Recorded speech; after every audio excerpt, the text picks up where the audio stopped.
עכשיו זה המטבח שכבר התקדם, הקיריים במקום, היום כבר חיממתי את האוכל על הקיריים.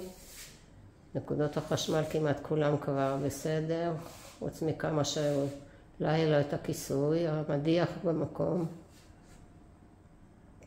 הברז של הכיור.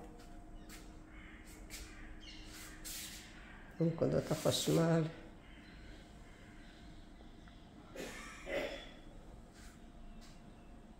והלד גם נמצא מלמטה, אבל עדיין עוד לא מחובר לחשמל.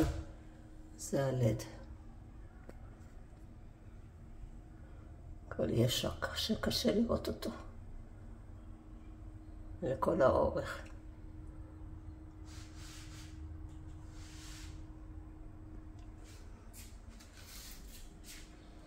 חסרים לו עוד כיסויים.